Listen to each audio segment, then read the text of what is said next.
Hey guys, JR here. I got a couple of AR15 lowers that I'm working on. Same exact manufacturer for the lowers. They're CNC milled billet lowers. I put this one together myself. They both just have mil-spec triggers in them. And this one has what I would consider a normal trigger pull weight for mil-spec trigger. Kind of heavy. Just, kind of what you'd expect. This guy has a super light trigger pull, and I took it out and I shot it and I loved it. The problem is I didn't put this lower together. Whoever did put that hammer spring in backwards.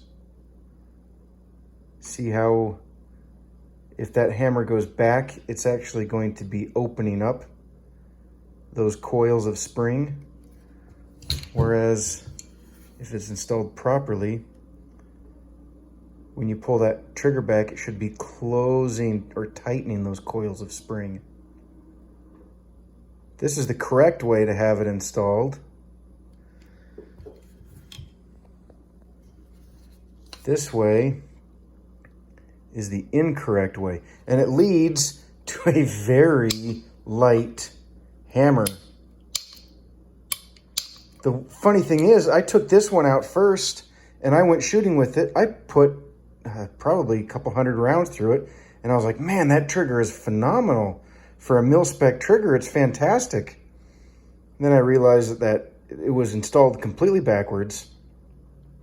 It's torsioning that spring the wrong way, and it'll probably eventually lead to light primer strikes. So I'm gonna go ahead and fix that so that we don't have any failures down the road. But I wanted to show you these kind of side by side so you can see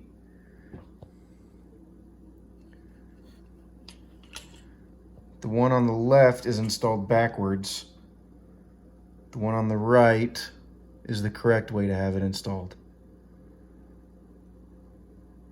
So there you go. You learn something new every day. Be safe out there.